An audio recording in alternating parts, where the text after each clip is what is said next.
Bien, pues primero que nada, bienvenidos a este espacio, bienvenidas y bienvenidos, gracias por estar aquí. Para las personas que nunca han estado en un nodo, porque creo que tenemos varias personas nuevas en este espacio, les voy a explicar un poco qué es lo que hacemos, quiénes somos nosotros y nada, por qué estamos aquí. Y básicamente, Ética, que somos Ricardo y yo, que es el muchacho que han visto todo este rato, en Ética abrimos este espacio conocido como Nodo, como una forma de poder contactar con otros psicólogos, sean estudiantes o psicólogos ya egresados, ya que en algún momento nosotros queríamos poder tener, no sé, como estas interacciones, estas conversaciones con otras personas para hablar sobre las cosas que nosotros mismos nos preguntábamos y no sabíamos cómo responder. Y como nunca lo encontramos, porque bueno, hacer psicología basada en ciencia es un poco complejo en nuestro contexto social y cultural, y gremial, entonces decidimos crearlos, ¿sí? Ética es un espacio en el que nos dedicamos a hacer divulgación y formaciones sobre psicología basada en ciencia y terapia también. Es un espacio para todas las personas, no tienes que saber de psicología basada en ciencia para poder, no sé, participar en estos espacios o hacer espacios con nosotros. Al contrario, justamente nuestro trabajo es como agarrarlos de la manito e ir todos juntos aprendiendo cosas, porque pues no es como que Ricardo y yo sepamos todo lo que ya se ha dicho. Ojalá pudiéramos estar al día con todas las actualizaciones que hay, pero no va a ser así. Entonces, nada, bienvenidos a todas las personas que están aquí por primera vez, que no tienen ni idea de qué es lo que vamos a hacer. La dinámica en este espacio siempre ha sido una dinámica de conversación. Para este año quisimos que fuera un poco diferente, por eso hoy no vamos a hablar nosotros, los ponentes no vamos a ser nosotros o los que guíen la conversación, sino que va a ser Julio. Y Julio nos va a presentar el protocolo LRAM, que es un protocolo de la doctora Linehan para el manejo de crisis, de personas en riesgo suicida, ¿sí? Entonces, nada, esto es una aproximación bien básica, esto no es un curso, esto no es una formación académica, sino que esto es un espacio gratuito para divulgar una de las formas en las que se puede hacer intervención en riesgo suicida, ¿bien? Pero no es la única, no estamos diciendo que sea, no sé si la mejor o lo único que deberían hacer, sino que estamos intentando como promover espacios en los que podamos aprender cosas que nos sean útiles para nuestros espacios de trabajo, para acompañar a otras personas y, ¿por qué no?, para salvar vidas también. Entonces, nada, les dejo con Julio, quien es nuestro amigo, primero que todo, y segundo, nuestro colega en formación, mi tutoriado y además el único que sabe de BT en todo este país, entonces no hay ninguna mejor persona que Julio para hablarles sobre un protocolo hecho por Linehan. Nada, los quiero mucho, disfrútenlo. Ok, si quieren hablar, eh, soy. Si quieren hablar, si quieren preguntar algo, si quieren interrumpir, no sé, Julio que les comente cómo se siente él más cómodo con esto, eh, cuéntanos, ¿qué prefieres tú, Yo, tipo, que hablen y ya? yo creo que prefiero como se hace en la formación de DBT, que es que escriban todas las preguntas por chat y yo voy respondiendo. Ok, cool. Bien, vamos a intentar terminar antes de las 8 de la noche. No creo que sea posible, pero vamos a intentarlo. Aprovechen a Julio. Esto no es una clase convencional, esto no es un espacio académico tradicional, por lo que siéntanse libres de hablar. Este espacio está hecho justamente para que conversemos, para que pregunten, para que indaguen. Entonces, nada, vívanselo, disfrútenselo. El micrófono es tuyo, Julio. Dale, la presentación la tienes. Sí, Ok.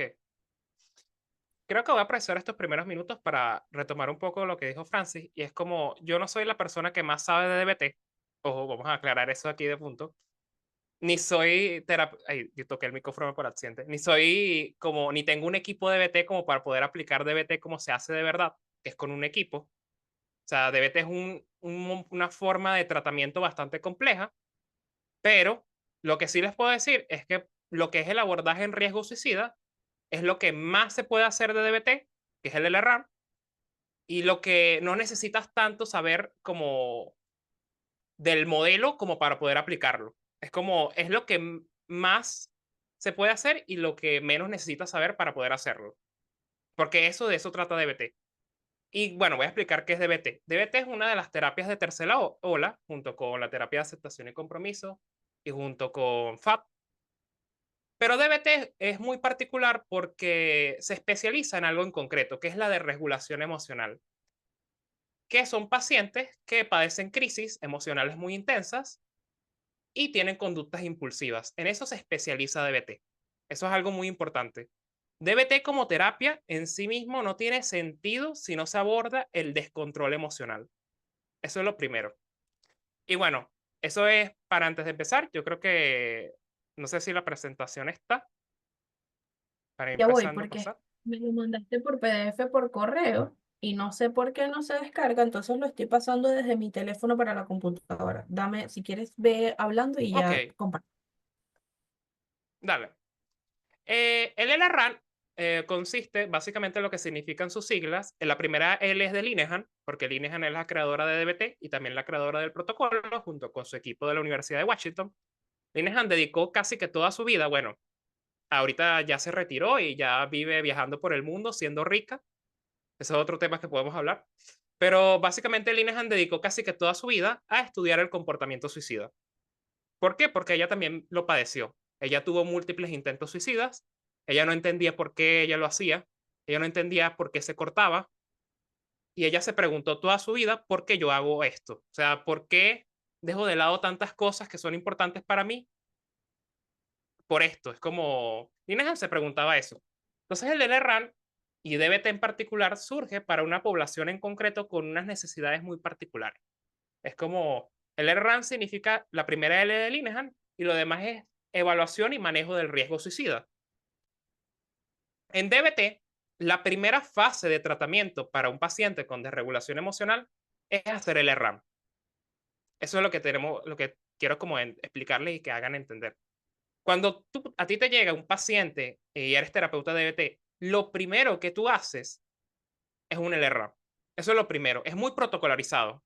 Casi parece TCC, casi. Pero hay muchas diferencias de DBT y TCC que luego podemos en otro día hablar. Pero es prácticamente así. Te llega un paciente con descontrol y tú lo que buscas es control.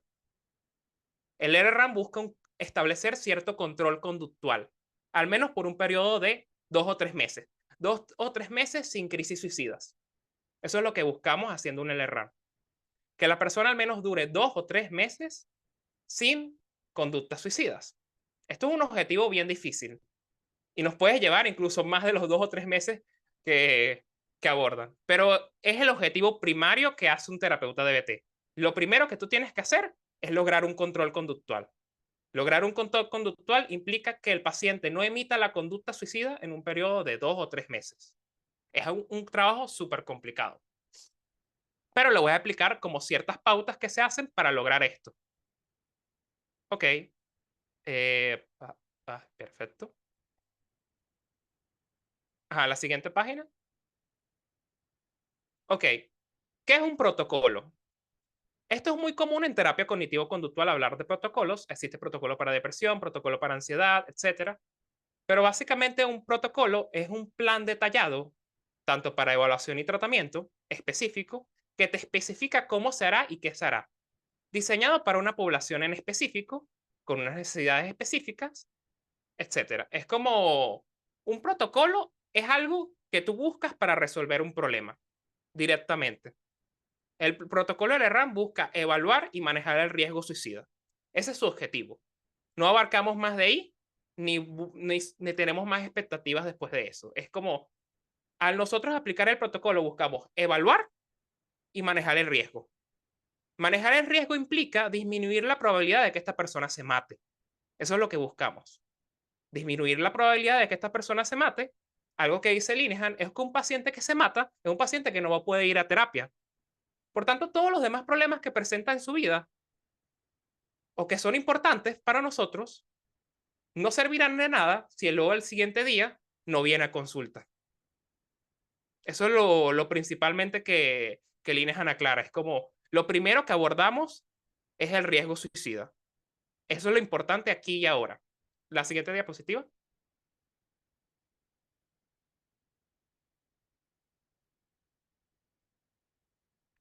Ajá, listo.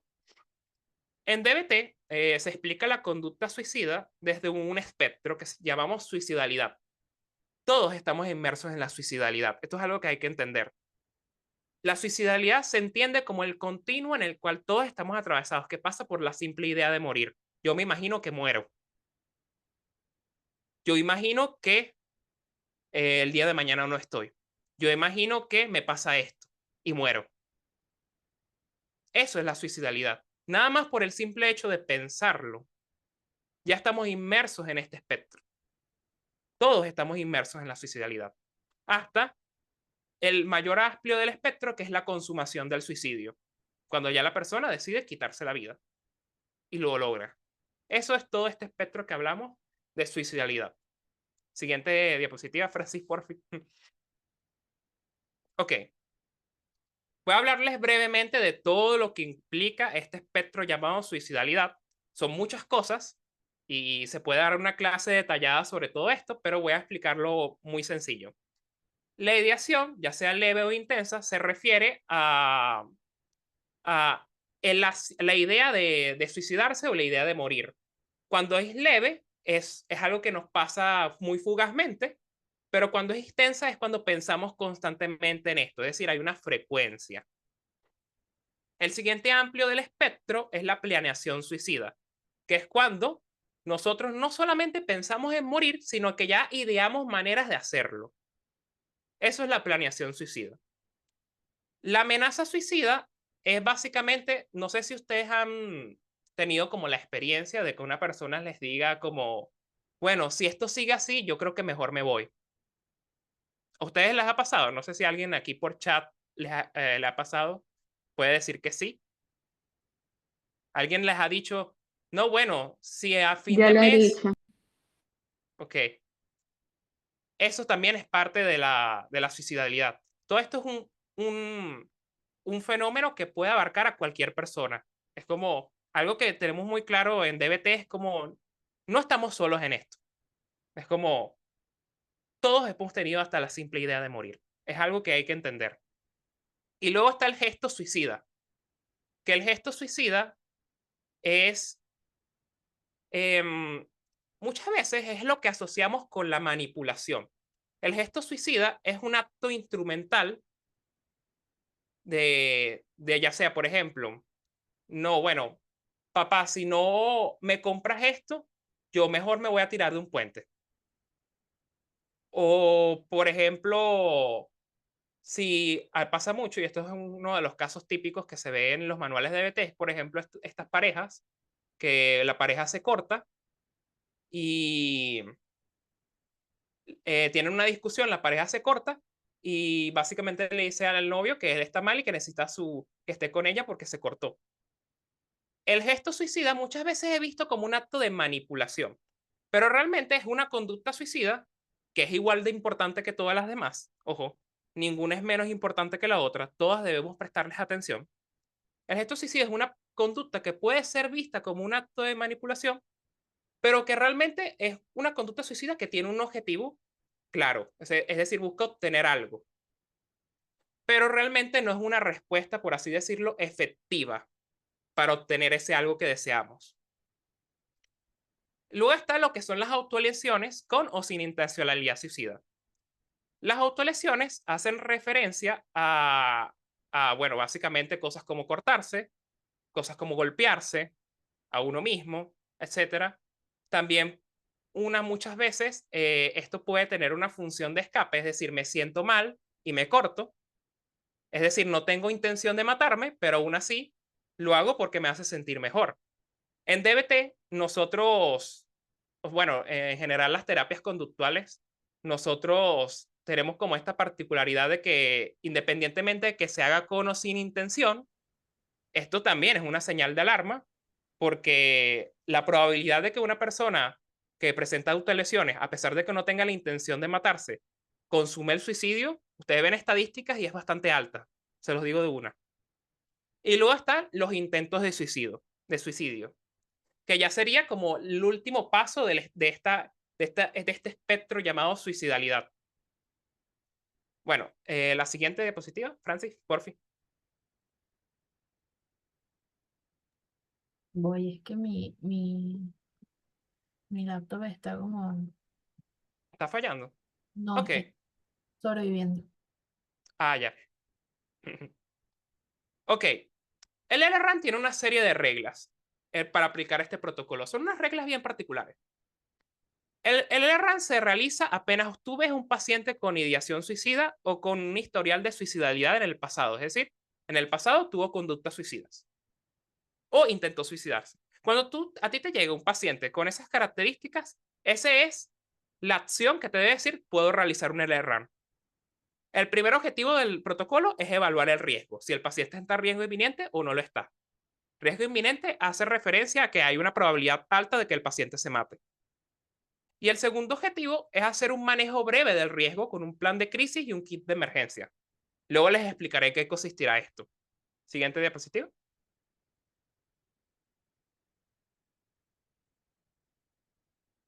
El último objetivo del protocolo es derivar a un profesional. Es decir,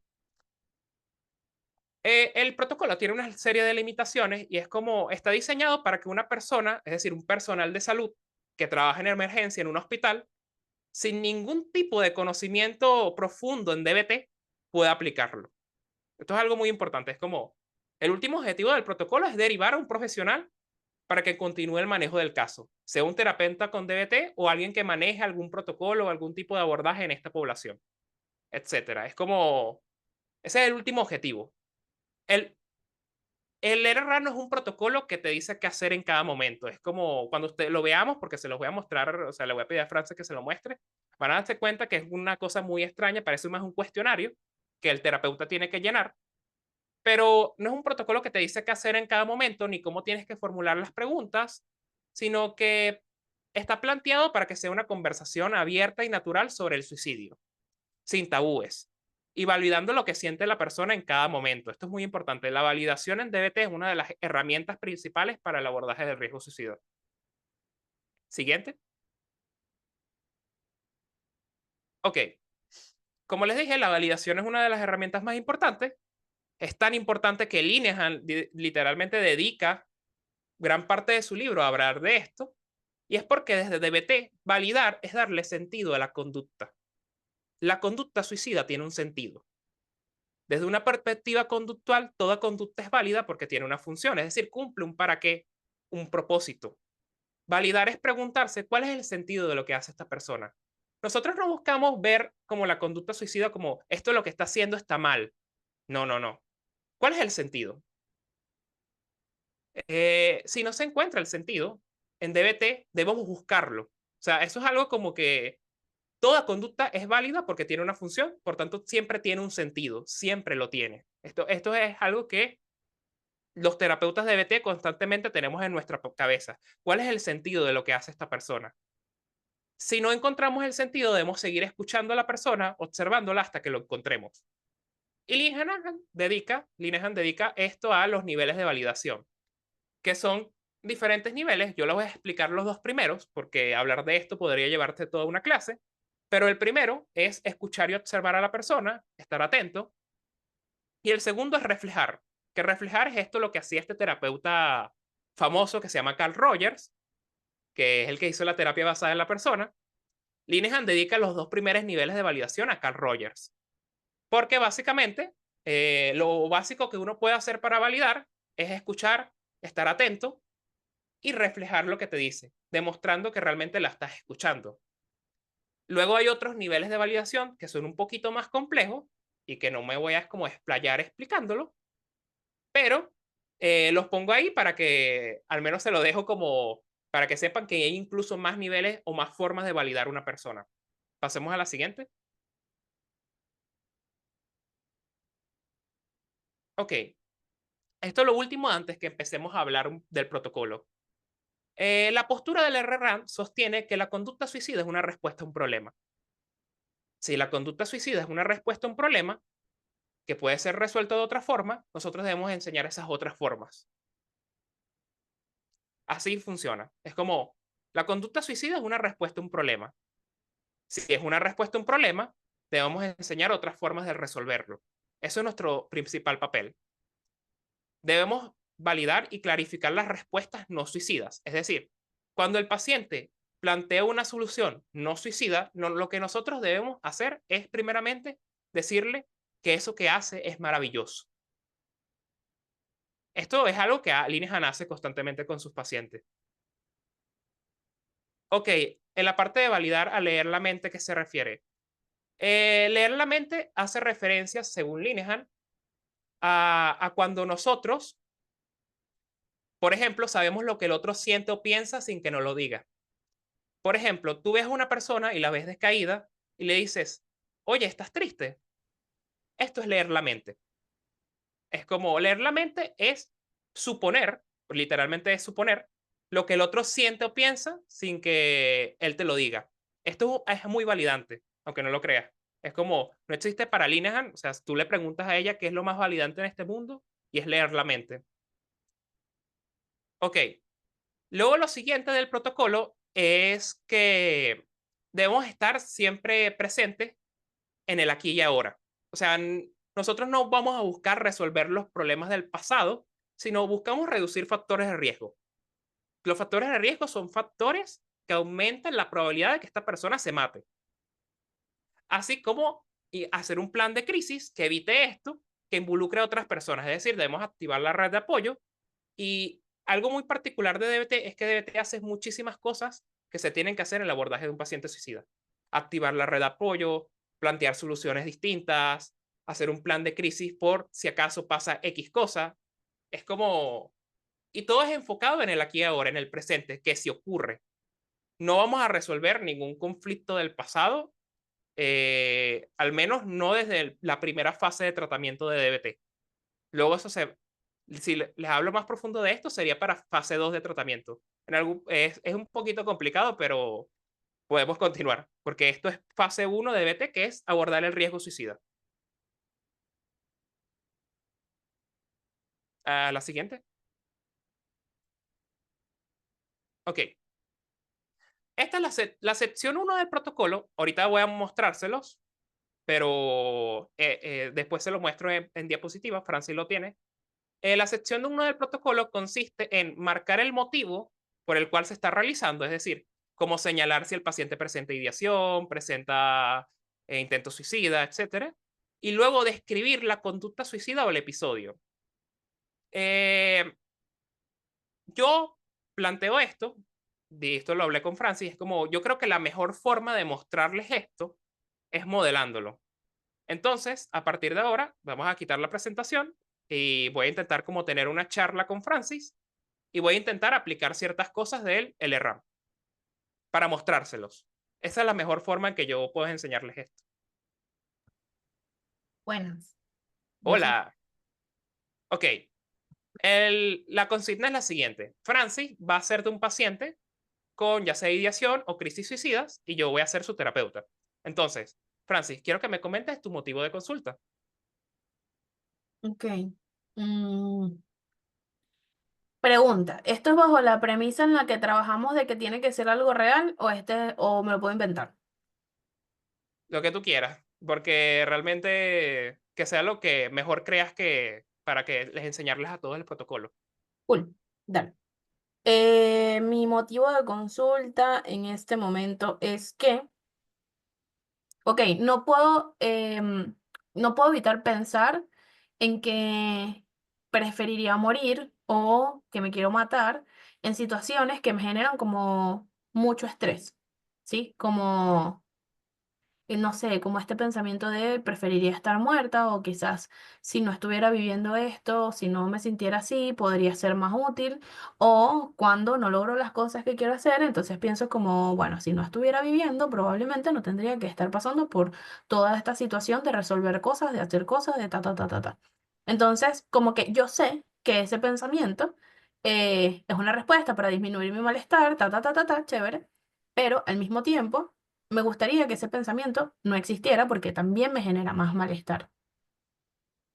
Ok, es duro esto, o sea, porque uno quiere deshacerse de algo, pero eso está ahí, ¿sabes? Es Mm. muy difícil. Quiero preguntarte algo. ¿Cuándo fue la última vez que pensaste en esto? Mm. Creo que la última vez que lo pensé fue cuando, me sentí como muy, muy, muy frustrada. Ok, ¿cuándo fue eso? Cuéntame en qué lugar concreto. Ok, creo que la última vez que me sentí muy frustrada, mm, creo que fue hace unos días cuando estaba intentando como explicarle algo a mi mamá y no me entendía, pero más allá de que no me entendiera, era como que yo me preguntaba por qué tengo que estar en esta situación, ¿sabes? ¿Por qué tengo que pasar por esta situación que es incómoda, que es fastidiosa? No quiero vivir esto. Si no estuviera viviendo esta situación incómoda, sería mucho mejor. Ok, ¿eso fue hace cuántos días? No sé, hace como una semana fue un día que me desperté Ok, a las 5 de la mañana porque me había acostado muy, muy temprano, entonces a las 5 de la mañana ya no tenía sueño y intenté dormirme, no funcionó. Pasé como 10 minutos en la cama intentando dormirme, no funcionó, me paré y dije, bueno, voy a trabajar. Y me puse a revisar cosas. No recuerdo qué estaba haciendo ese día, pero me puse a hacer cosas en la computadora. Y entonces yo había publicado un estado en WhatsApp y mi mamá me respondió que qué hacía despierta tan temprano, que sí estaba bien. Y nada, nos pusimos a hablar. Entonces, de la nada me empezó a decir un montón de cosas, eh, no como reclamándome, sino como contándome algo, ¿sí? Y estábamos hablando sobre eso y no sé, como que llega un momento en donde ella me dice algo que para mí no tiene sentido y yo le estoy tratando de explicar algo, me vuelve a llevar la contraria, entonces es como, no entiendo para qué estamos teniendo esta conversación y ya, eso fue básicamente lo que sucedió. ok, qué terrible. O sea, levantarse en la mañana para tener una discusión. Wow, no fue la mañana perfecta, para nada, ¿verdad? Creo que no, igualmente no me interesa tanto tener una mañana perfecta, sino que me interesa como poder tener una conversación normal, ¿sabes? Ok. Conversación tranquila. ¿Cuándo pasó por primera vez por tu mente la idea de matarte? Después de esto, Ujú, en ese episodio en particular. creo que no es tanto como me quiero matar, ¿sí? Sino que es Ok, como me gustaría no tener que estar pasando por estas cosas, pero sé que la única forma en la que no tendría que estar pasando por estas cosas es si no estuviera viva. ¿Sí me explico? ok, te entiendo. Es como, viene el pensamiento de, no quiero pasar por estas cosas, pero luego vienes como, bueno, la única forma para que no puedo pasar por estas cosas es estando muerta. Exacto. ¿No es así? Ok. eh, o sea, vamos a de nuevo al episodio. Te levantaste en la mañana, estabas intentando trabajar temprano, tú empezaste a hablar por conversación con tu mamá. ¿Qué Ujú. fue lo particularmente de esa conversación que a ti te frustró? Me dijiste que te llevaran la contraria, Sí. pero ¿hubo algo más en particular? No, creo que es que hay momentos en los que, porque esta no es la primera vez que sucede, pero creo que hay momentos en donde converso con ella y la verdad es que lo que particularmente me molesta, que sí lo logro identificar, es que me gustaría que esto va a sonar estúpido, pero me gustaría que viera el mundo como yo lo veo, ¿sabes? Como no tener que pasar por el proceso de explicarle, mostrarle que hay formas más flexibles de ver las cosas, bla, bla, bla, que es irónico porque y me gustaría que ella lo viera de esa forma, pero yo estoy toda frustrada porque yo quiero que ella lo vea de esa forma y eso ya no es tan flexible de mi parte, ¿sabes? Sí, efectivamente. Y después de esa conversación, ¿qué pasó? Nada, llegó un momento en donde me terminé de obstinar y no le respondí más y ya, y seguí haciendo lo que estaba haciendo. Ok, si yo estuviera en tu mente en esa situación, ¿qué vería? Probablemente me verías a mí, ¿sabes? Cuando en las comiquitas los bichitos como que empiezan a botar humo por las orejas y empiezan como a zapatear molestos. Esa sería yo como pateando cosas y en mi cabeza es como un montón de palabras al mismo tiempo, en donde estoy como, verga, qué ladilla, ¿hasta cuándo mi mamá va a ser así? Dios mío, ¿por qué? Qué fastidio, ¿cuándo va a cambiar? Debería pagarle terapia, pero es que ya no tengo dinero porque estoy pagando la terapia del otro, entonces, verga, debería ir, pero es que coño, ¿cómo vamos a hacer? Bla, bla, bla, bla, bla. Mientras estoy que sí. Ok, y ahora otra pregunta. Em, Estando en esa situación, ¿qué sentías? ¿Cómo se sentía tu cuerpo? Creo que estaba muy tensa. En esas situaciones he notado que suelo como apretar bastante la mandíbula, eh, suelo apretar las manos, suelo como empezar a mover mucho los dedos.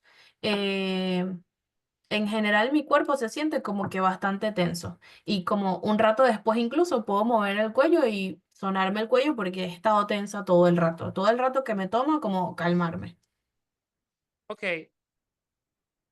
¿sentías ira ante esto o ansiedad? Sí, creo que podría ser más ansiedad que ira, como, Ok, o- si le pusieras un número a la ansiedad, ¿qué número le pondrías? como un 6. Ok, ¿y a la ira? Creo que sí sería como un 8. Ok. Bien, creo que podemos dejar el roleplay hasta aquí. Aquí hay varias cosas interesantes. Cool. Ok, muéstrales el LRAM para mostrarles las secciones. Las dos primeras secciones les voy a mostrar. A ver, voy a quitar. Ok, ¿qué les pareció el roleplay?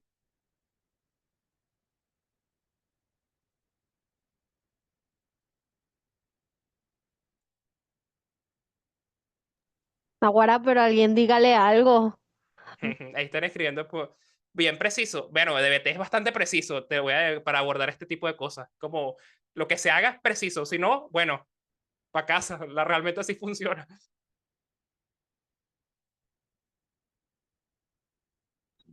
Ok, Yo, ahí está yo Francisco Pérez. tengo una opinión, Ok, Alex, dime. sobre todo en específico cuando Francis hablaba, cuando le hiciste la pregunta sobre qué sentía en su cuerpo, eh, me hizo pensar que responder eso seguro hace llevar como la introspección hacia lugares muy específicos y me hizo pensar en cómo estar consciente a veces de cómo uno vive las situaciones en todos los aspectos. Me parecía difícil identificar si quiero llevar algo a una sesión, como que tendría que haberlo pensado mucho y desde mi lugar lo hubiese respondido distinto, imaginando una situación particular mía, pero me gustó como Francis lo describió porque al hablar de eso la fue llevando hacia la emoción que sintió en ese momento y se dio cuenta que como tú mismo hiciste ver, ¿no? Que ya no era tanta ansiedad como ella pensaba que era, sino que era realmente ira. Entonces, darse cuenta de eso, pues fue interesante. ¿Quieres que te lo explique de manera conductual? Porque te lo puedo explicar de manera conductual. Lo que hice se llama entrenamiento en discriminación. Es algo que hacemos constantemente en DBT, sobre todo en pacientes con TLP. O sea, lo que buscamos en pacientes que tienen un déficit de discriminación, luego se lo explicaré a manera español, es que puedan reconocer las sensaciones de su cuerpo, de sus pensamientos, durante todo el episodio suicida. Porque si no, no podremos intervenir, básicamente. Básicamente, la manera en cómo se evalúa el riesgo suicida es también interviniéndolo. Es como, luego les explicaré eso un poquito más adelante, pero es como, a su vez, estuve evaluando y también estuve interviniendo. Cuando le pregunté como, si es sí, ¿qué número le pondrías a la ansiedad o qué número le pondrías a la ira? Estoy intentando que Francis discrimine qué es realmente lo que determinó el pensamiento suicida. Para que vean lo preciso que es DBT en esto. Es como, es muy preciso. ¿Puedo dar mi perspectiva desde la persona Sí, entrevistada? Cool. sí, sí, sí. Creo que una de las cosas que a mí me parecen valiosas de esto es el hecho de que, genuinamente, yo sí he tenido conversaciones sobre esto de querer morirme. Y creo que algo que me parece que es fastidioso y suele hacer la situación un poco más incómoda es el hecho de dar vueltas. No sé si tiene que ver como conmigo y mis preferencias personales, pero el hecho de que hayan sido como preguntas muy puntuales me ayuda mucho a mí a ver qué es lo que está sucediendo y no como a engancharme en lo que está pasando en mi cabeza, no sé. Y creo que esto es una característica, ya hablando desde la perspectiva como terapeuta, creo que esto es una característica que muchas veces sucede dentro de las intervenciones en consulta, que obviamente la persona está viviendo su malestar, nosotros vamos a validar ese malestar, pero bastante sencillo que la persona se vaya en su malestar y sea como empezar a echar todo un cuento, pero justamente este protocolo está hecho para situaciones de riesgo. Entonces es como necesitamos focalizar mucho el trabajo y eso me parece muy útil, genuinamente. Sí, básicamente DBT es muy contrario a eso. Es imposible que tú aplicando DBT te pase eso. O sea, DBT castiga mucho que el paciente rumee. Como constantemente estamos buscando, o sea, el terapeuta de DBT tiene que preguntarse constante en su cabeza como qué sentido tiene esto, cuál es lo siguiente que vamos a hacer. Es como, DBT es una terapia que exige muchas veces pensar estas cosas, como ser muy focalizados. O sea, no buscamos perder tiempo con lo que hablamos. Es como, eso es una de las particularidades que tiene DBT como terapia en general, pues. Entonces, bueno, como ven, el protocolo tiene como poner el nombre del consultante, la persona que lo hace, fecha de contacto, fecha de hoy, y bueno, las razones para realizar el protocolo, que es ahí como colocamos como si es historia de ideación, si es un reporte por primera vez de ideación suicida, si hay un aumento de ideación suicida, si es una amenaza de riesgo suicida, un intento de suicidio, etcétera. Es como son cosas que marcamos. Luego, lo que hice de describir el episodio conducta que ocurrió, tiene que ocurrir en una conversación, que eso fue lo que ya hicimos con Francis, que básicamente Francis nos contó como que tuvo una conversación, se levantó muy temprano en la mañana, habló con su mamá. eh, Esta conversación fue bastante frustrante porque su mamá le llevaba a la contraria. Esto le hizo sentir enojada y ansiosa, pero mucho más enojada. Es como describir el episodio particular en el que ocurre la ideación o la conducta suicida. Eso es lo que buscamos en esa parte. Vamos a la siguiente. La siguiente hoja. Ajá. Ok.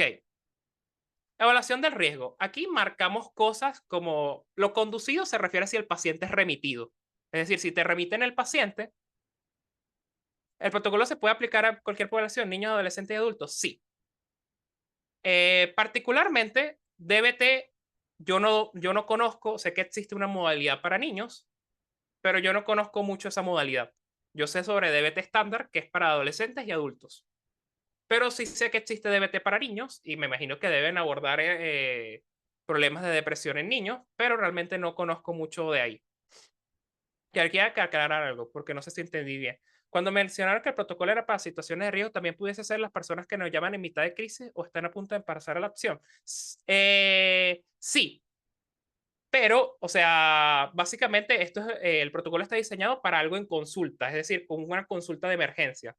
Si esta persona te hace una llamada en crisis, es para otra cuestión en particular en DBT que se llama coaching telefónico. Si es para una llamada. Pero esto es para aplicarlo en una consulta, ya sea en un sitio público, en un hospital o en tu consulta privada. Es como, sí o sí necesitas estar viendo a la persona, pues viendo a la persona y evaluándola y preguntándole directamente, porque muchas veces las llamadas en DBT, por ejemplo, lo usamos más que todo para manejar el riesgo, sobre todo. Ok. La primera parte, tienes que ver si la persona es derivada o no es derivada. Si no es derivada, tienes que marcar motivos o razones clínicas por las cuales, sí, eso pasa mucho, que se combinan ambos formatos. Si la persona no es derivada, tienes que marcar el por qué tú estás, o sea, la razón clínica por la cual tú estás realizando el protocolo. O si realmente no lo vas a evaluar porque no te sientes como capacitado y vas a derivar a otro profesional, o que se olvidó y que vas a hacer es un plan de seguimiento a otro profesional, o pones otra razón por la cual no entendiste a esta persona. Como, esa es pasa a la siguiente página.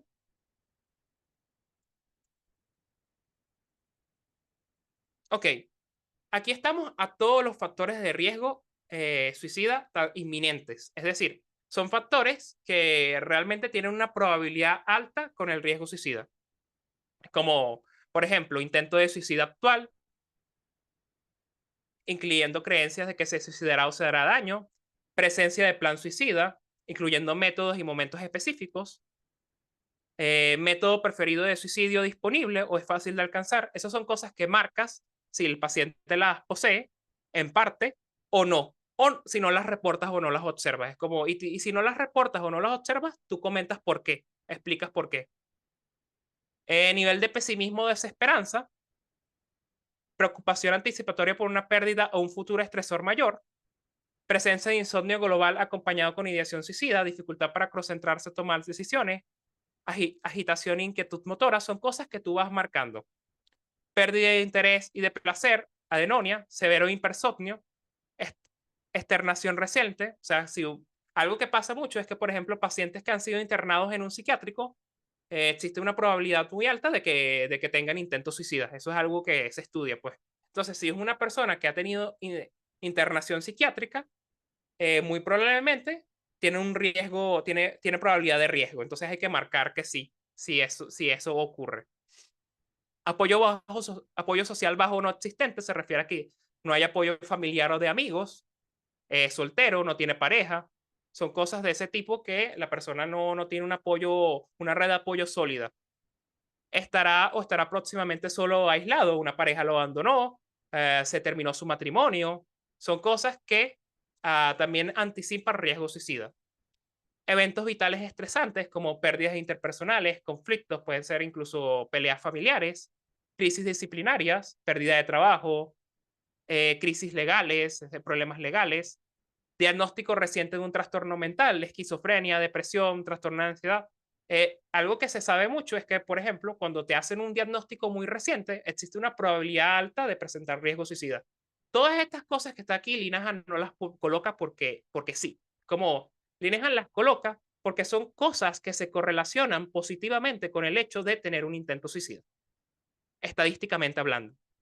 No determinan que la persona se mate, pero sí se correlaciona. Entonces hay que marcarlas. Diagnóstico reciente de una enfermedad crónica que pone en riesgo la vida, limitaciones funcionales como VIH-Sida, cáncer, esclerosis múltiple, etc.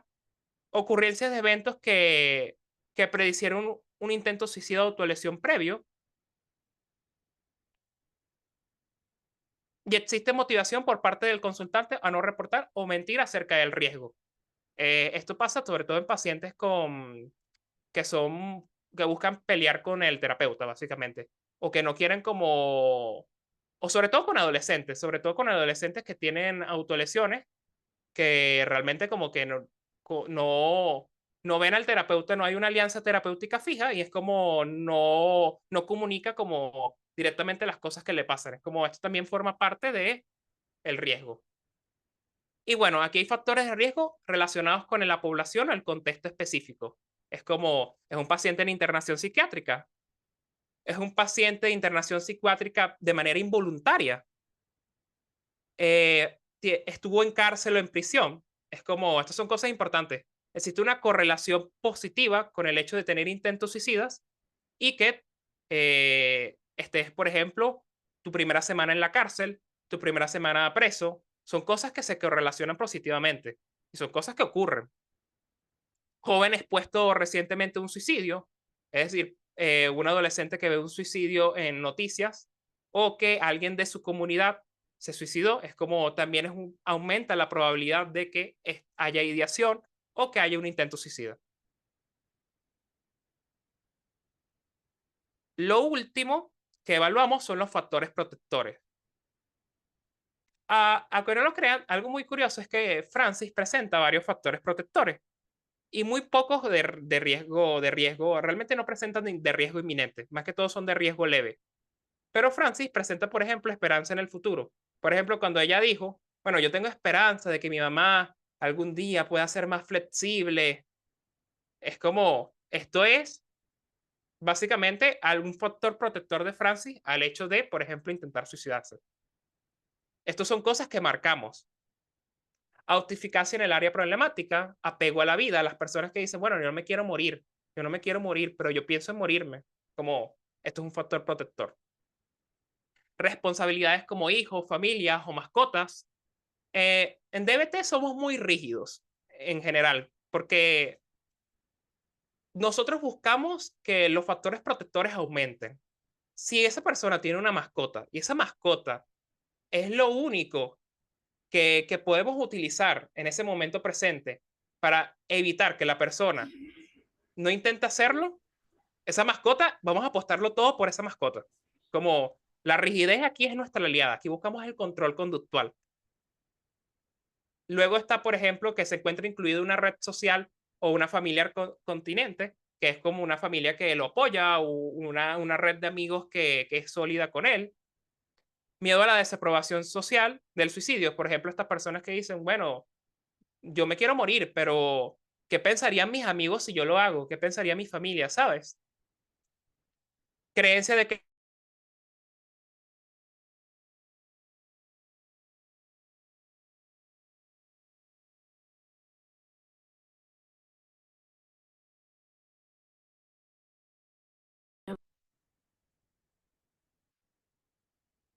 Dile que no cierre nada. ¿Me escuchan? Necesito que me digan si me escuchan. Lo que pasa es que se acaba de ir la luz y yo estoy conectada a la red de internet, pero creo que Julio no, entonces ya Ricardo le está resolviendo en la computadora.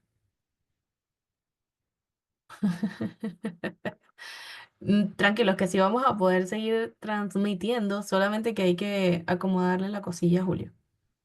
Bello. ok, listo, y volvimos.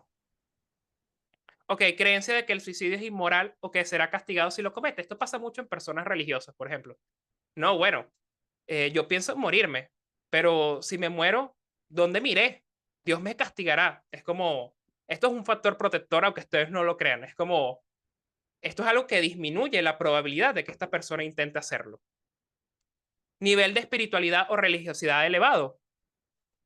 Compromiso a mantenerse vivo acompañado de una historia de tomarse los compromisos considerados o razones creíbles. Es decir, bueno, es que yo no me mato porque, ¿qué pensarían de mí, sabes? O sea, y yo no logré hacer esto, no logré hacer aquello.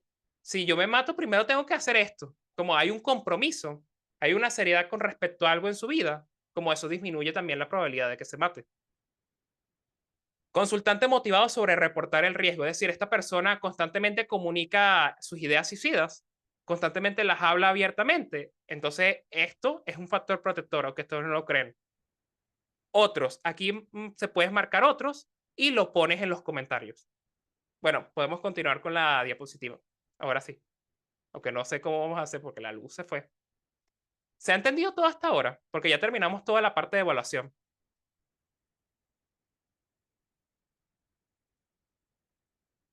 Todo esto es evaluar el riesgo. Todavía no hemos llegado al manejo de cómo se hace en DBT.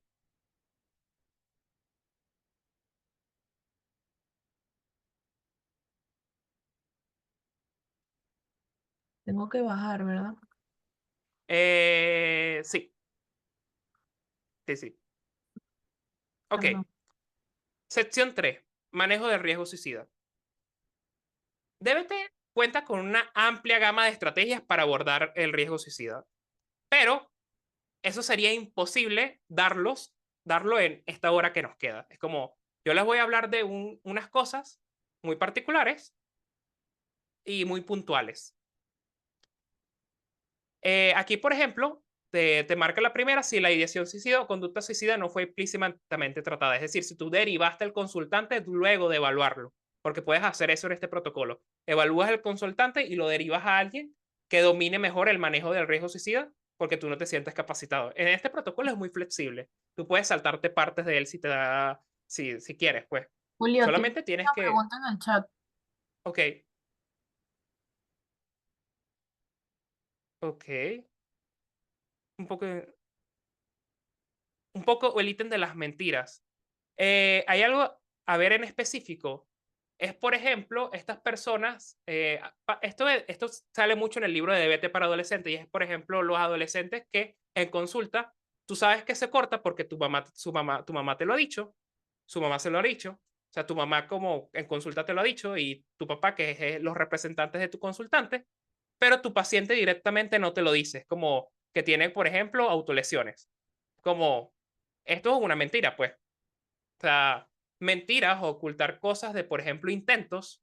No, bueno, yo intenté suicidarme la semana pasada, solo sabe mi amigo Juanito, pero mi terapeuta no lo sabe, ni lo sabe ni mi mamá ni mi papá. Es como, estas cosas son cosas que aumentan la probabilidad porque es un gran riesgo y hay que abordarlo directamente. No sé si me expliqué.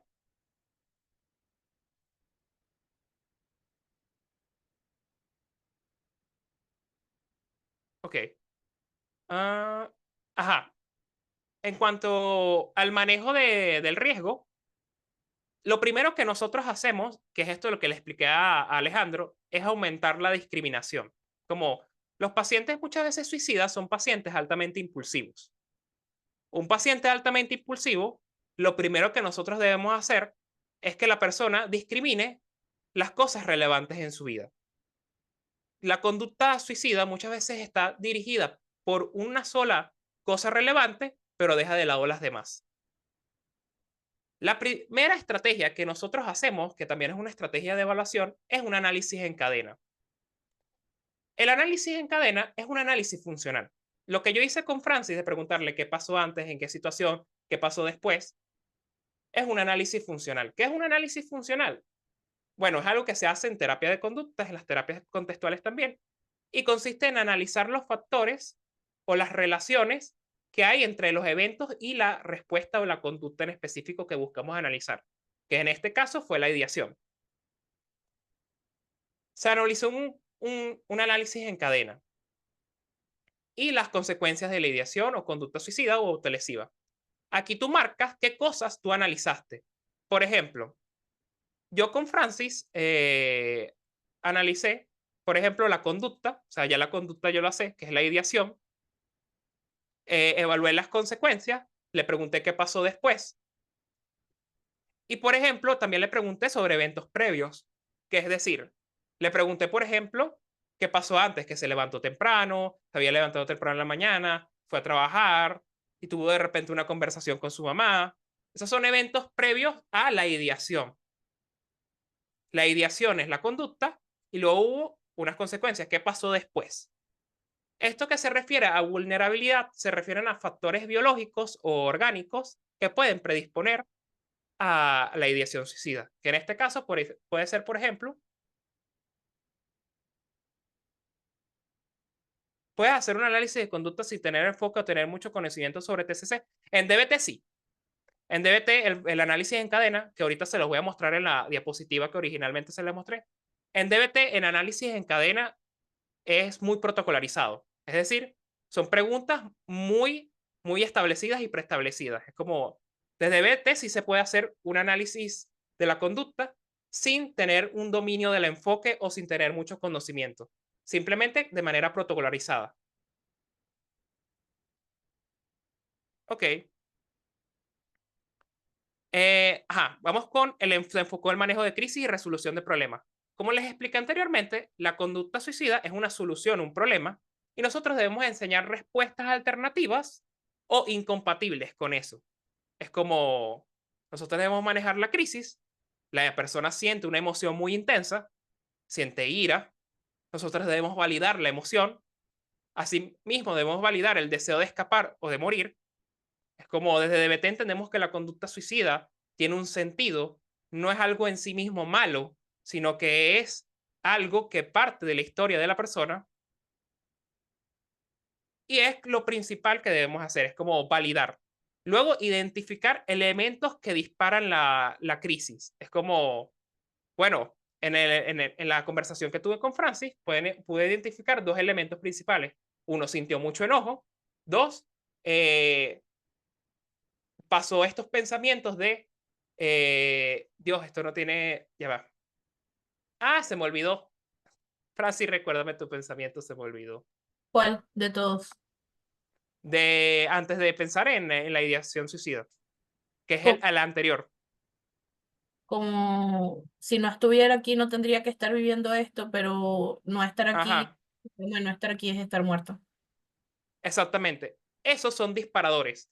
Los pensamientos, la emoción intensa, lo que desencadena la conducta. Es como, por ejemplo, algo que también desencadenó la conducta fue el empezar a discutir con su mamá y que le llevara a la contraria. La emoción intensa. ¿Qué otro elemento era? Este pensamiento disparador. Esos son disparadores que nosotros tenemos que tener claro. Y luego en el plan de crisis, utilizarlos para ver qué podemos hacer de alternativa. Se formuló la situación problema. Es decir, esto implica que le expliquemos directamente a la persona que lleva a la ideación suicida. Eso es la formulación. que es hacer la formulación de, como cuando tú haces una formulación de caso, como explicarle directamente a la persona como las variables que sostienen esa conducta. Se trabajó para remover o remediar eventos disparadores. Esto es básicamente no lo voy a explicar muy detalladamente porque esto tiene varios procedimientos, pero básicamente es cuando tú buscas como prevenir los eventos disparadores antes de que ocurran. Por ejemplo, no sé, yo me corto, pero me corto porque mi novio no me presta, me corto para que mi novio me preste atención porque no me estás contestando los mensajes y quiero que venga a casa. Es como un evento disparador es la atención del novio. Entonces, en DBT muchas veces vamos a jugar con la atención del novio para primero manejar la crisis y luego en algún momento que se deje de presentar. Estos son los eventos disparadores. Es como hay que buscar removerlos o remediarlos. Se aconsejó, ofrecieron soluciones para reducir la suicidalidad. Esto lo explicaré más a detalle cuando les muestre el plan de crisis y las diapositivas. Se desafiaron las creencias disfuncionales relacionadas con la conducta suicida. Esto también tiene que ver con, por ejemplo, hacer reestructuración cognitiva o defusión, que son dos técnicas que se hacen en DBT. Se entrenó que se utilicen habilidades en consulta que se están aprendiendo. Son habilidades de DBT, que luego los voy a explicar en la diapositiva. Se clarificaron y reforzaron las respuestas adaptativas, es decir, el consultante te habla de otra solución a su problema, tú debes reforzarla y validarla. Es decir, me parece excelente que hayas pensado en esto en vez de, por ejemplo, cortarte. Se generó esperanza y razones para vivir. Esto es hacer cheerleader, lo que llaman. Es como darle a la persona aliento. Se le dijo al consultante de manera empática que no se suicide o se autolesione. Esto se hace en DBT. En DBT, los terapeutas de DBT podemos decirle directamente a la persona, yo no quiero que te mates. Yo no quiero que lo hagas. Si te matas, yo me sentiría muy mal, me sentiría muy triste. Es como, esas son cosas que podemos directamente decir desde la postura de DBT. Como decirle de manera hepática, como que no se suicide o se autolesione. Y bueno, lo del plan de crisis. El plan de crisis básicamente consiste en hacer como un formato que, quiero que Francis lo abra en este momento para mostrárselo. Básicamente consiste en hacer un formato en donde vamos a poner una serie de estrategias ante estos eventos disparadores. Aquí está. Este es un formato de plan de seguridad, plan de crisis, que se usa en DBT. Hay muchos formatos. Pero básicamente es como ante los disparadores, por ejemplo, que les expliqué con Francis, nosotros vamos a colocar cosas alternativas que se pueden hacer ante eso. ¿Qué estrategias de afrontamiento podemos utilizar? Por ejemplo, abajo salen las estrategias de afrontamiento. Ok. Estrategias de afrontamiento. Que esto básicamente consiste en, por ejemplo, podemos emparejar el hecho de que Francis sienta mucha ira con, por ejemplo, hacer ejercicios de respiración. Sientes mucha ira, vamos a hacer ejercicios de respiración. Ahí explica específicamente cómo se hace el ejercicio de respiración. Esto es una hojita que tú le entregas al consultante. O sea, no es como que esto lo va a tener, tú puedes sacar varias copias y que el consultante lo tenga en varios sitios. Ante que sientes mucha ira, vamos a hacer ejercicios de respiración. Y por ejemplo, ahí hay otro ejercicio que es ponerla en una taza con hielo o ducharme con agua fría, que eso también baja la activación de la emoción, la tensión del cuerpo. Ya que no veo bien. Francis, ¿puedes hacerle como zoom? Porque no estoy viendo bien. ¿Pero te las dejo en estas o bajo? En esa, sí, en esa. Ok. Ok. Podemos hacer estrategias de relajación, que básicamente esto consiste en buscar cosas, como por ejemplo música, perfumes, velas aromáticas, chocolate, etc.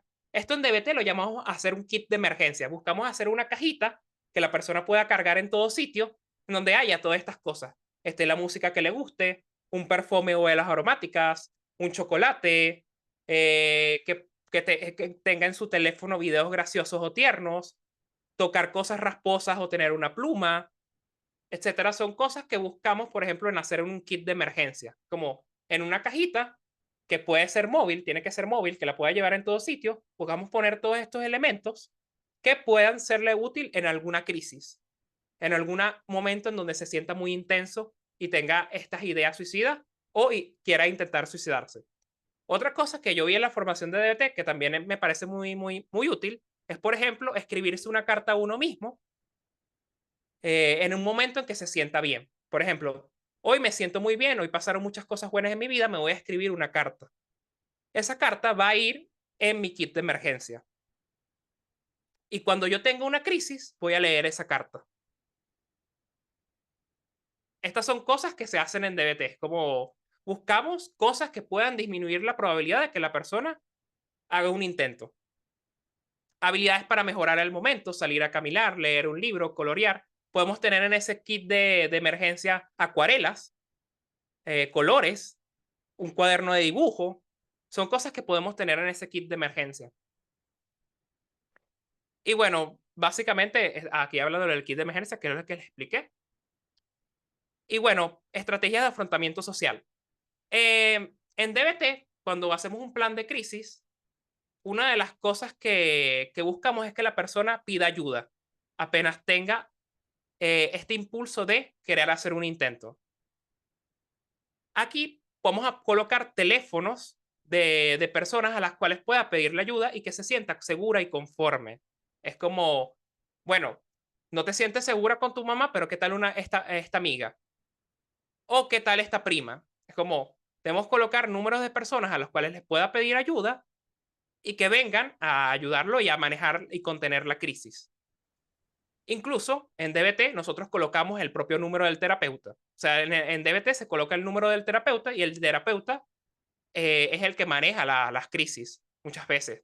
Porque muchas veces no están los amigos, ni muchas veces están un primo que te puede ayudar. Y es como, muchas veces somos el último recurso.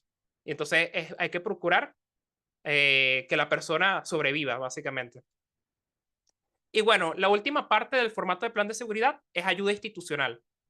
Bueno, esto básicamente es un poco complicado. Aquí en Venezuela hay líneas de emergencia. Yo no sé cómo funcionan, yo nunca las he utilizado. No sé si alguien aquí las ha utilizado.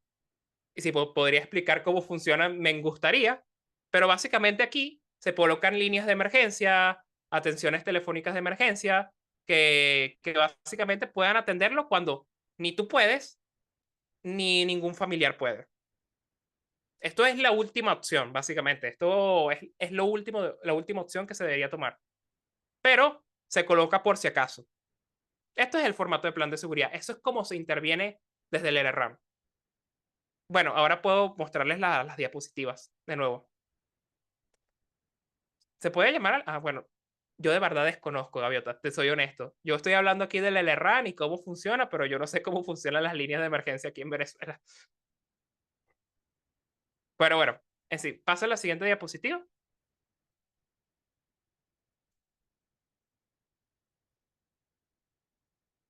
Ok, la sección 2, como le dije, evaluamos el nivel de riesgo. Francis no es un paciente en riesgo inminente. Es un paciente que presenta ideación, pero no es un paciente en riesgo inminente, como se pudieron dar cuenta, porque no cumple con la mayoría de consignas del protocolo. Pero es un paciente que básicamente presenta ideación y también es relevante evaluarlo, hacer un análisis en cadena. Entonces, eso fue básicamente lo que hicimos. Pasemos a la siguiente sección.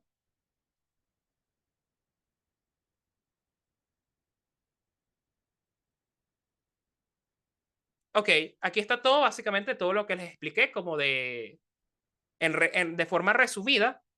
También creo que está protección civil. En Instagram tienen unos números, pero nunca los he usado.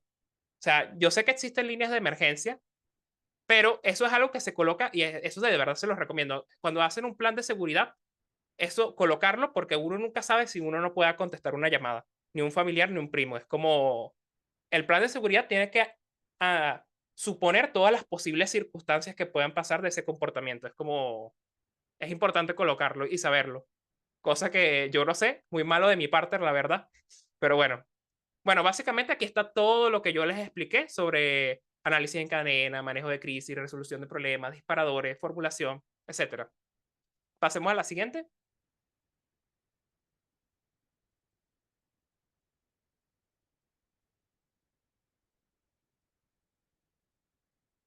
Ok, aquí hay como una serie de preguntas que ustedes pueden anotar para hacer un análisis en cadena.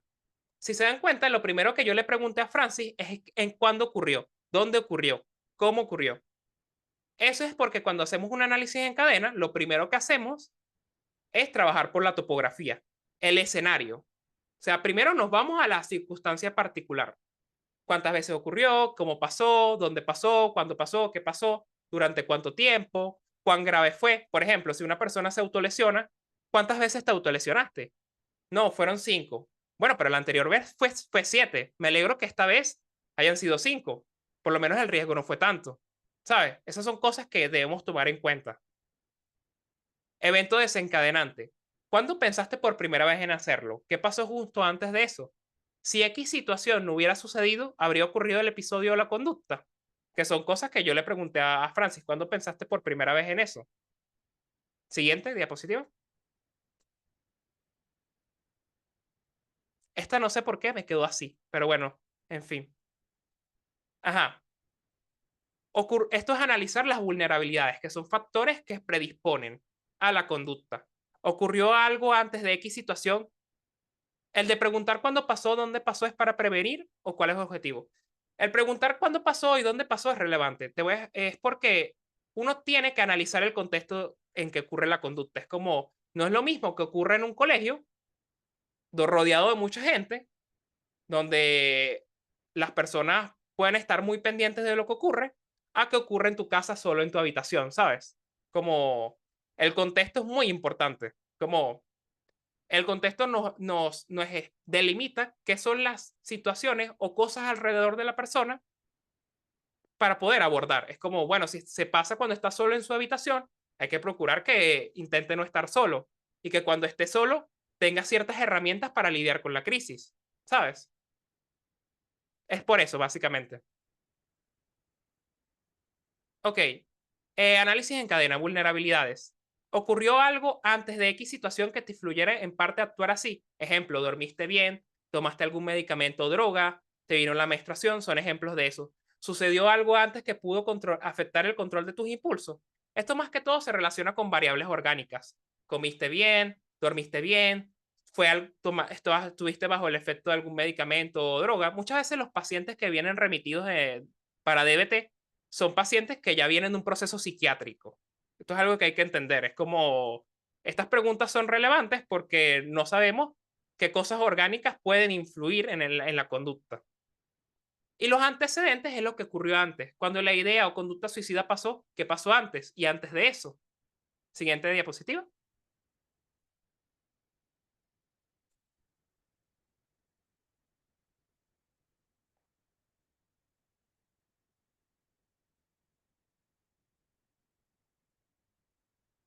Ok, consecuencias. Aquí hay muchas preguntas para evaluar las consecuencias. ¿Qué pasó inmediatamente después de la idea o conducta suicida? ¿Qué cambió? ¿Qué hizo la idea o conducta suicida? Si entrara en la situación antes de la idea o conducta suicida, ¿qué vería? Y después, cuando yo le pregunté a Francis, si yo estuviera en tu mente en ese momento, ¿qué vería? Yo no lo pregunté porque a mí como que me dio la gana de preguntárselo, sino que realmente quería evaluar como qué estaba pasando por su mente en consecuencia de la conversación, en consecuencia de la ideación. Si entrara en tu cuerpo antes de la idea o conducta suicida, ¿qué sentiría? Y después, ¿qué hacían o no hacían los demás antes de la idea de conducta suicida? Y después, como, ¿qué era el contexto? ¿En qué entorno? ¿Estaba solo? ¿No estaba solo? ¿Qué hizo que te detuvieras ante la conducta suicida? Esta pregunta es muy importante porque saber qué detiene a la persona a matarse es algo que podemos luego utilizar en algún proceso terapéutico a nuestro favor. Como, ¿qué hizo que te detuvieras? ¿Qué lo impidió? ¿Qué impidió que hicieras esto? Ok, la siguiente.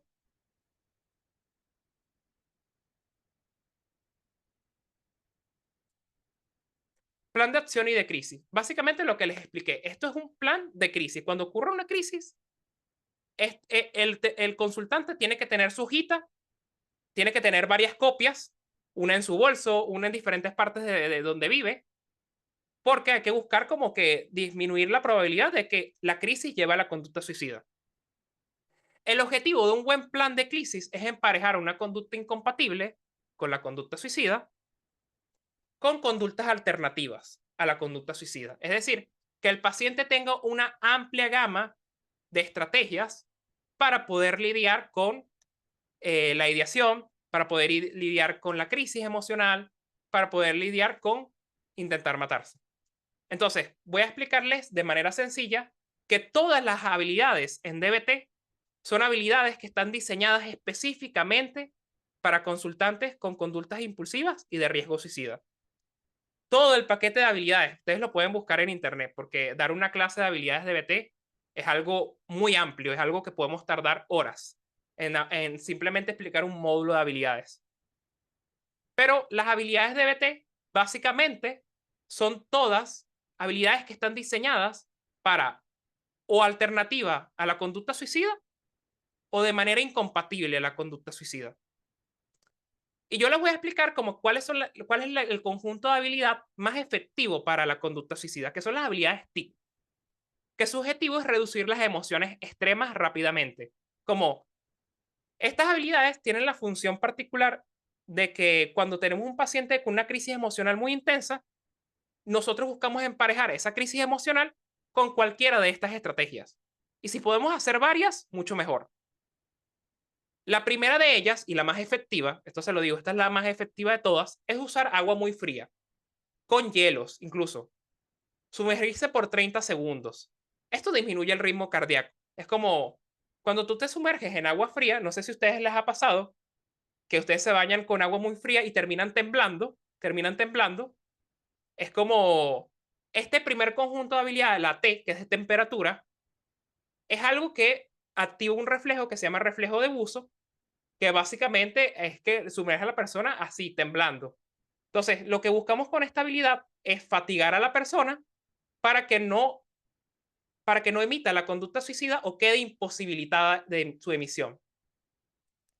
Luego está la I, que se refiere a hacer ejercicio intenso para acelerar el ritmo cardíaco o para generar cansancio. Es decir, buscamos que la persona haga un ejercicio muy intenso para que esté tan cansado que no pueda emitir la conducta. Muchas veces en DBT nosotros acompañamos esto con coaching telefónico, es decir, las personas nos llaman, está en crisis y nosotros debemos guiarle paso por paso a que realice un ejercicio. Y nosotros debemos verificar cómo se siente, si realmente las ganas disminuyeron, si está cansado, etc. Nosotros debemos siempre verificar los hechos. La otra, la P, significa respiración diafragmática, que es de 5 burpees. ¿Ah? Sí, 5 burpees, básicamente sí. Sí, sí. Muchas veces se hace 5 burpees. Exactamente. 5 burpees o 10. Es como... Sí, ese es el más óptimo. Lo aseguro, ese es el más óptimo de todo. Respiración diafragmática. La respiración diafragmática consiste básicamente en exhalar e inhalar lentamente. Si ven, las estoy explicando de cuál es la más intensa, o sea, la cual es más efectiva a la menos efectiva. Ustedes tienen como que ir escalando con sus pacientes cuál les funciona y cómo funcionan. Es como esto es prueba y error, básicamente. Respiración diafragmática. Exhalar 6 segundos, inhalar lentamente. Y la otra forma, o la otra P, es tensar y relajar los diferentes músculos, que esto es lo que hacen en, por ejemplo, la relajación progresiva de Jacobson, que es como tensar un músculo y relajarlo, tensar un músculo y relajarlo. Para que sea más efectivo, lo podemos hacer acostado en el piso, en posición boca arriba, y hacemos eso, como tensamos diferentes partes del músculo y luego las relajamos. Eso consiste en las habilidades TIC. Estas son las más efectivas ante una crisis emocional. Como todo es lo primero que hacemos cuando hay un paciente en crisis, enseñarle esto. La siguiente.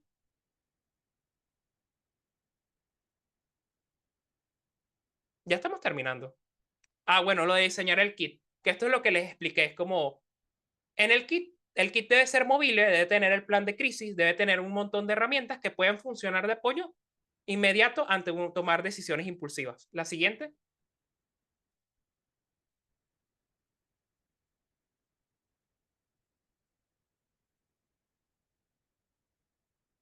¿Qué debe tener tu kit de crisis? Objetos físicos suaves como una pluma o prenda, pelotas antiestrés, materiales para expresarte, lápices de colores, cuadernos, acuarelas, aceites esenciales, lavanda, eucalipto.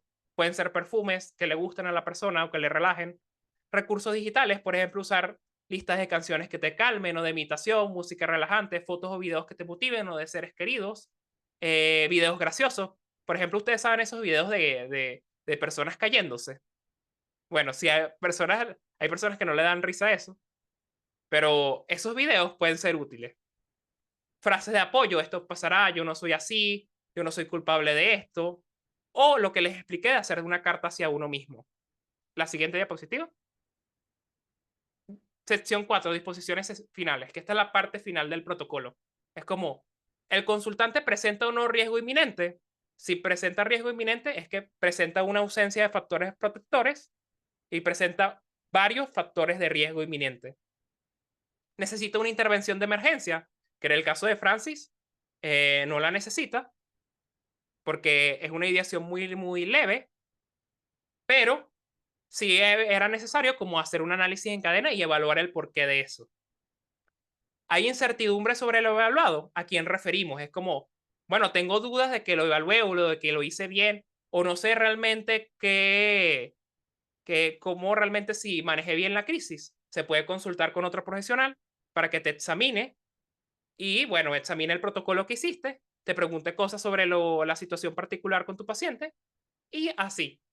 Y luego lo último es a quién referimos. Es como referimos a un terapeuta DBT o cualquier otro terapeuta que tengamos a nuestra disposición que maneje un protocolo de riesgo suicida.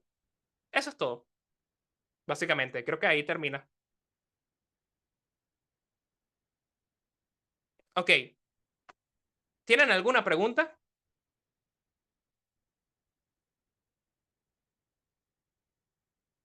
Ok. Dime, Gaviota.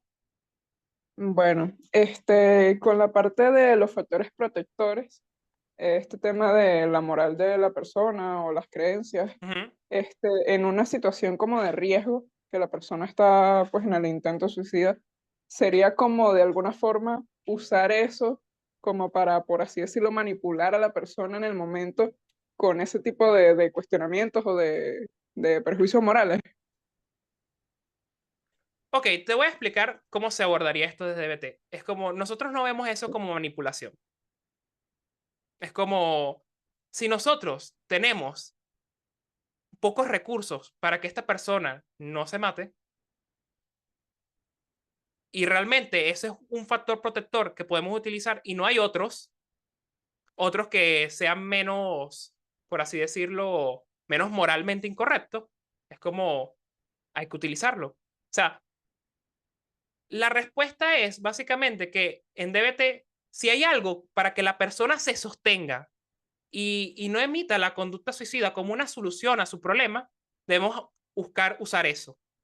Luego podemos reemplazarlo, luego podemos enseñarle cosas alternativas o pensamientos alternativos a eso, podemos hacer que la persona sea más flexible, pero si en ese momento, en ese preciso instante, la persona te presenta un riesgo y ese es el único factor que tú tienes para poder apoyarte, vas con todo.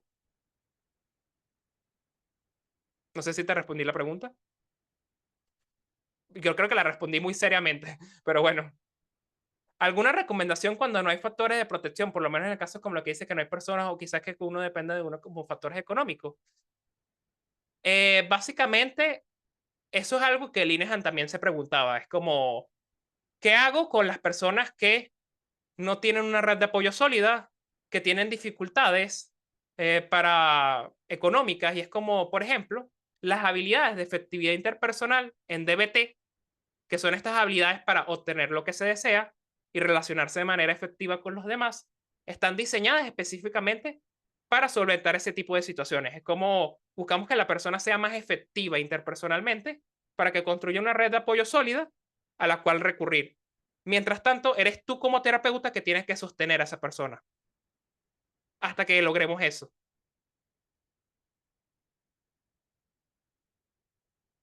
Ok, vamos a ver. Ya que no puedo subir. No sé por qué el mouse no funciona. Ajá, listo. Ya puedo subir. A ver. ¿Crees que sería responsable hacer este kit? Ok. con una paciente que constantemente menciona que siente que sus emociones son intensas, pero que constantemente evita afrontar y sentir sus emociones y se va a dormir, ¿esto le ayudaría o seguir continuando ayudando a que evite sus emociones? Porque antes hablamos sobre un kit peor, teme que busque, ya, teme que busque evitar siempre sus emociones en vez de validar, o le podría acompañar con afrontación y psicoeducación en las consultas. Ok, la función del kit, y esto es algo muy importante, igual que las habilidades TIP, no es que la persona evite hacer cosas y use esto. Como cuando la crisis emocional es muy intensa y no tenga otra estrategia para manejarlo, que no sean, por ejemplo, afrontar o pedirle ayuda a alguien más, como estos son los recursos que tenemos que utilizar. Es como, DBT consiste en paralelamente, tú enseñas una conducta alternativa y una incompatible. Entonces, no hay que encantarnos solamente por una cosa o por otra, hay que hacer las dos cosas. Es decir, acompañar y ayudar a la persona a que afronte mejor las situaciones, psicoeducarla en las consultas y a la vez, paralelamente, hacer un kit de emergencia que le ayude con las crisis emocionales intensas, pero procurar que no use ese kit de emergencia en exceso. Ajá, Francis. Quería agregar como dos cosas en base a la pregunta anterior y esta. Uno, creo que una de las cosas, esto lo voy a decir en torno a mi experiencia, lo que a mí me ha ayudado como terapeuta. Uno, en situaciones en donde no hay factores protectores, que genuinamente es bien difícil que no los haya, muchas veces es como, verga, son factores protectores como extremos, tipo, no sé, estoy demasiado enamorada de este hombre que no me quiere y por la misma razón por la que en algún momento me autolesioné, pero estoy muy enamorada de él. Eso en algún momento podría ser una especie de factor protector, ¿sí? Como que es complejo porque la mayoría de las veces las cosas, sobre todo en nuestro contexto, que es un contexto bien distinto al contexto en el que se creó este protocolo, eh, los factores protectores como que no se van a presentar en bandeja de plata tal cual como están explicados en un libro o en el protocolo, pero sí creo que la forma más sencilla de identificarlo sería pensarlo como algo que te ayuda a que la persona permanezca con vida, ¿sí? A que la persona no decida quitarse la vida o que ganes tiempo con eso. Además, yo también diría que bueno, que nosotros nos podemos convertir en un factor protector. Si no hay otras personas, si no hay otras instituciones, eh, no sé, yo muchas veces pienso como, y como lo decía Julio hace un rato, a veces nosotros somos el único y el último recurso que hay. Entonces, no sé, para mí, Francis, parte de mi trabajo es que si, bueno, la única forma que hay de que tú hables sobre lo que te pasa, porque no tienes a más nadie con quien hablar sobre esto, es que me escribas a mí, entonces escríbeme a mí, habla conmigo. ¿Sabes? Y en este sentido, como que yo también digo, yo estoy tomando la decisión de ponerme a disposición de lo que tú necesites, yo te estoy abriendo esta opción, no lo estoy haciendo por lástima ni porque tú no tienes a más nadie, lo estoy haciendo porque esto es parte del trabajo, ta, ta, ta, ta, ta, ta, ta. La idea, muchas veces, muchas personas sienten miedo con esto porque lo primero que pensamos es esta idea de que el paciente no puede depender de mí, el psicólogo. Y es como, bueno, si eres lo único que tiene, no queda más nada. O sea, después veremos qué haremos con esta supuesta dependencia. Pero, y esto es algo que decía Julio también, lo principal es salir del riesgo. Después que ya salimos del riesgo, podemos empezar a trabajar sobre las cosas que hicimos para salir del riesgo, ¿sí? Es como si justamente estamos buscando que haya una, no sé, flexibilidad con respecto a las conductas o al, sí, como las conductas que la persona despliega, entonces podemos trabajar sobre eso. Porque el trabajo igualmente no queda en solamente contener la crisis suicida y ya. Y por otro lado, con esto que preguntaba Joannet, si se puede como mandar un kit y esto funciona como una forma de evitación, si puede funcionar como una forma de evitación, sí, no hay un trabajo en terapia, o sea, no tiene sentido que la persona tenga un kit para su regulación emocional si no estás trabajando las otras habilidades en terapia, porque efectivamente le estás dando un kit de evitación. Entonces, es como decía Julio, todo tiene que ir en conjunto y al mismo tiempo, creo que, no sé si te referías a esto con lo de psicoeducación, pero la idea es hacer un entrenamiento en habilidades.